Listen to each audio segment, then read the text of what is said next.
الحمد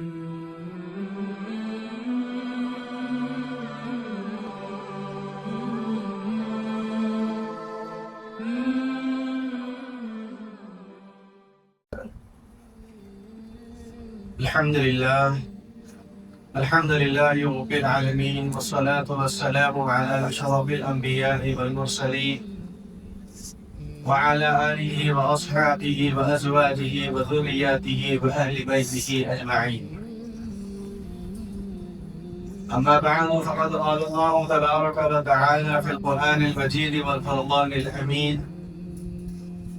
فأعوذ بالله من الشيطان الرجيم، بسم الله الرحمن الرحيم. الذي خلق الموت والحياة ليبلوكم أيكم أحسن عملا وهو العزيز الغفور.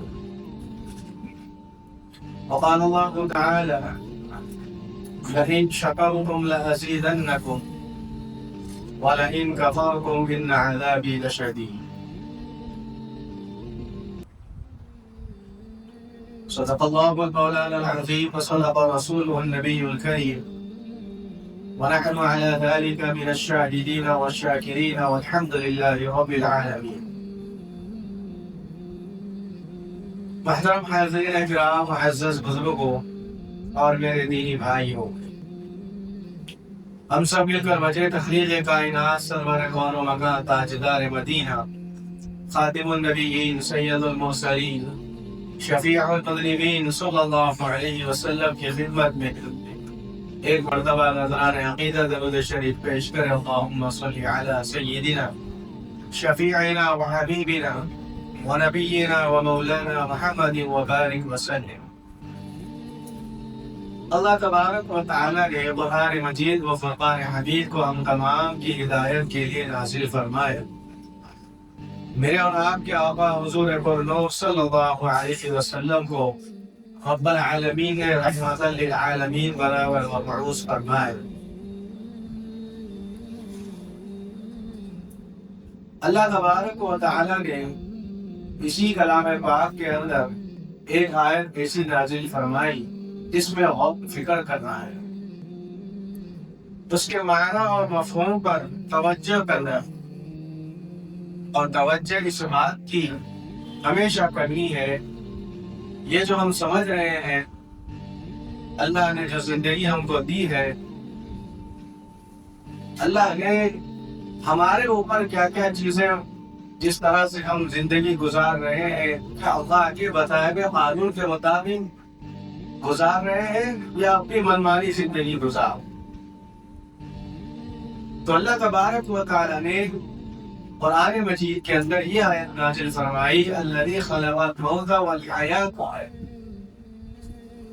آج انسان جو زندگی گزار رہا ہے یہ سمجھ کے زندگی گزار رہا ہے کہ ہم دنیا پہ ہمیشہ ہمیشہ رہے، موت آئے گی نہیں، بس یہ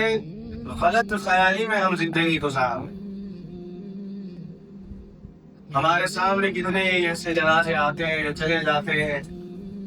جو ہمارے سامنے موجود تھے، جو ہمارے سامنے موجود ہیں. بہت سے لوگ اللہ کو پیارے ہوتے جا رہے ہیں، تو بھی ہمارے دل کے اوپر کھٹکا نہیں ہوتا، تو بھی ہمارے اندر فکر اور غور کا مادہ پیدا نہیں ہوتا.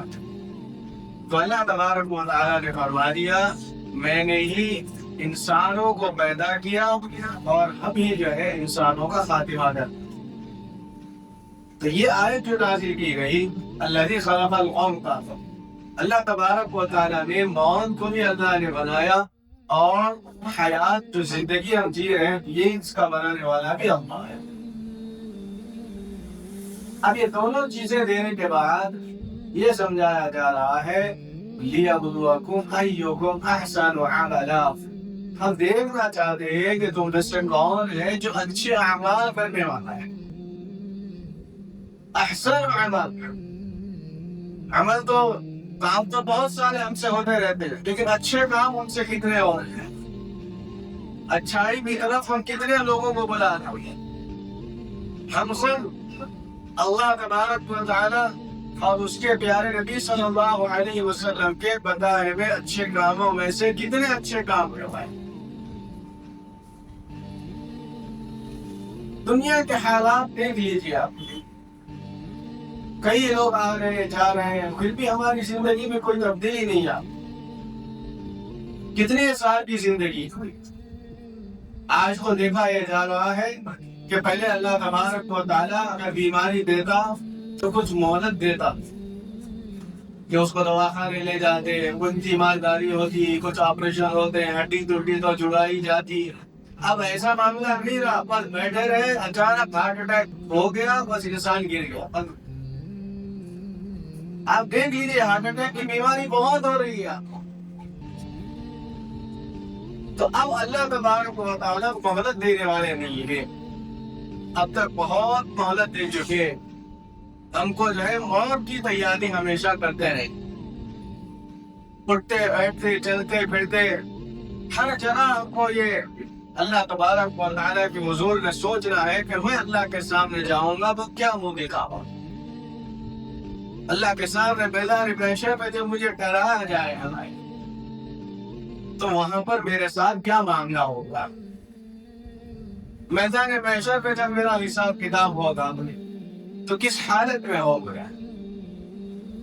بعض مرتبہ یہ فرمایا گیا کہ اللہ تبارک و تعالیٰ جس کے بندے خاص، اللہ تبارک و تعالیٰ کے جو خاص بندے ہوتے ہیں، اللہ ہم کو پردے میں رکھ کے جو ہے حساب کتاب لیتا ہے۔ تو اسی کے تعلق سے حدیث پاک کے اندر بات آتی ہے کہ اللہ تبارک و تعالیٰ اس بندے کو پسند فرماتے ہیں جو کسی اپنے بھائی کی برائیوں کو کانا خوشی کرتے ہوئے رکھتا ہے، کسی کے سامنے ظاہر نہیں کرتا، بس اس کے سامنے جا کے سمجھاتا ہے، بجھاتا ہے، لیکن کسی کے سامنے اس کے عیب کو ظاہر نہیں کرتا، تو اللہ تبارک و تعالیٰ کل قیامت میں اس کے ساتھ بھی اس کے نام اعمال اور اس کا حساب کتاب پردے میں رہنا جائے۔ آج تھوڑا سا سامنے والے کی کچھ بھی بات ہوتی ہم کو معلوم ہو گئی تو فوراً اپنے ایک دوست کو فون کر دیتے ہیں، جب ملتا ہے فوراً اس کے سامنے بتا دیتے کہ بھائی فلاں کے تعلق سے کیا تم کو معلوم ہوا کہ اس نے ایسا کیا ویسا کیا، اس نے یہ برا کام کیا، اس نے یہ طریقے سے معاملات اس کے ساتھ ہو گئے، اس کی پوری پر جو ہے عیب جو ہی لوگوں کے سامنے پیش کر دیے جاتے۔ پہلے تو ہم سوچتے تھے کہ یہ جو عمل ہے خاص طور پر خواتین میں زیادہ ہوا کرتے تھے، لیکن اب اس کا معاملہ الٹا ہو گیا، مرد حضرات کے اندر بھی کسی کے عیب جوئی میں ہمیشہ لگے۔ ہوٹلوں میں بیٹھے ہیں تو نوجوان بچے بھی یہ کہتے ہیں کہ تم نے فلاں کے تعلق سے سنا، فلاں نے یہ کر دیا، وہ کر دیا، ویسا کر دیا، ویسا کر دیا۔ اگر اس کے اندر عیب ہے تو گویا آپ کو عیب کے اوپر پردہ پوشی کرتے ہوئے اس کو جا کے سمجھانا تھا، اور اگر اس کے اندر وہ عیب تھا ہی نہیں تو اس کے اوپر بہتان ہے اور اس کے اندر بہت بڑی سزا بولنے والے کے عذاب ہے۔ تو سامنے والے کو گرا جب اور اس کے جو ہے عیب جوڑی کو اور منظر عام پر جانا چاہتا ہے، اللہ تعالیٰ بھی کل قیامت میں اس کے ساتھ کوئی معاملہ کرے، پوری امت کے لوگوں کے سامنے اس کے ساتھ حساب کتاب۔ اب آپ بتلائیے کہ اگر ہمارے کرتوت اللہ تبارک و تعالیٰ کل میدان محشر میں لوگوں کے سامنے حیا کر دے گا تو کیا ہماری کتنی رسوائی ہوگی۔ ہر ایک آدمی کے اندر کچھ نہ کچھ خرابیاں ہیں، اسی لیے تو انسان ہے، لیکن اللہ تبارک و تعالیٰ فرماتا ہے کہ جب بندہ میرے پاس برا کام کرنے کے بعد جب میرے پاس لوٹ کے آتا ہے تو میں 70 ماہوں سے زیادہ محبت اپنے بندے سے کرتا ہوں اور اس بندے کو اپنے آغوش میں لے۔ اب آپ دیکھ لیجیے کہ دنیا کے اندر تقاضا کیا ہے، کہ دنیا کے اندر تقاضا یہ رہتا ہے کہ ایک گھر کے اندر مرد بھی بیٹھا ہوا ہے، شوہر بھی ہے، بیوی بھی ہے، اور دوسرے کمرے میں بچہ رو رہا ہے، رو رہا ہے، رو رہا ہے۔ اب مرد دور سے آواز لگاتا ہے شوہر کہ اس کمرے میں کوئی ہے یا نہیں ہے کہ بچہ رو رہا ہے، تو سامنے سے اور ایک بچہ یا بیٹا کوئی کہہ دیتا ہے کہ ہاں ماں کے عمل کی وجہ سے وہ رو رہا ہے۔ پوچھا گیا کہ آخر ماں ایسا کیا کر رہی ہے کہ جس کی وجہ سے بچہ اتنا زور خور سے رو رہا ہے؟ تو کہا گیا کہ ماں کیسے برداشت کرے گی اپنے بچے کو رلانے کے لیے؟ ماں کو اس بچے کے جسم کے اوپر غلاظت لگی تھی، اس غلاظت کو صاف کرنے کے لیے جب بچے کو پلٹاتی ہے، ادھر پلٹاتی ہے، ادھر پلٹاتی ہے، بچہ تو چھوٹا ہے، اسے معلوم نہیں ہے، لیکن مرد اگر رگڑ کے صاف کرتے کرتے اس کی غلاظت کو صاف کر رہی ہے، پھر اس کو نہلا رہی ہے، پانی سے دھلا رہی ہے، کہ جس کی وجہ سے بچہ زور زور سے رو رہا ہے۔ تو میرے محترم بزرگوں اور دوستوں، کبھی زندگی کے اندر بھی ہمارے اوپر ایسے حالات آ جائیں گے، اللہ ہم سے 70 ماؤں سے زیادہ محبت کرنے والے ہیں، تو وہ کبھی اپنے بندے کے اوپر گناہ کی ناپاکی جب آ جاتی ہے تو اس کو کسی چیزوں کے اندر مبتلا کر دیتے، بیماریوں کے اندر مبتلا کر دیتے، اور اللہ تبارک و تعالیٰ اپنے دربار میں بلانے سے پہلے اپنے بندے کو پاک و صاف کر لیتا ہے، دنیا ہی کے اندر اس کو پاک و صاف بنا دیتا ہے۔ اسی لیے کہا گیا کہ ماں برداشت نہیں کرتی اپنے بچے کو روتا ہوا دیکھے، تو اللہ تبارک و تعالیٰ بھی کیسے برداشت کرے گا کہ کل قیامت پہ اس کا بندہ جہنم میں جائے گا، کل قیامت پہ وہ بندہ رو رو پر اللہ کے سامنے ٹھہرا رہے، اور اللہ تبارک و تعالیٰ کے فرشتے یہ اعلان کرا دے کہ جہنمیوں جہنم میں چلے جاؤ، جنت میں جانے والوں جنت میں چلے جاؤ۔ اگر کسی کا نام جہنم میں جانے والوں میں آ جائے گا تو کیا اللہ کو تکلیف ہے؟ اسی لیے اللہ تبارک و تعالیٰ فرماتا ہے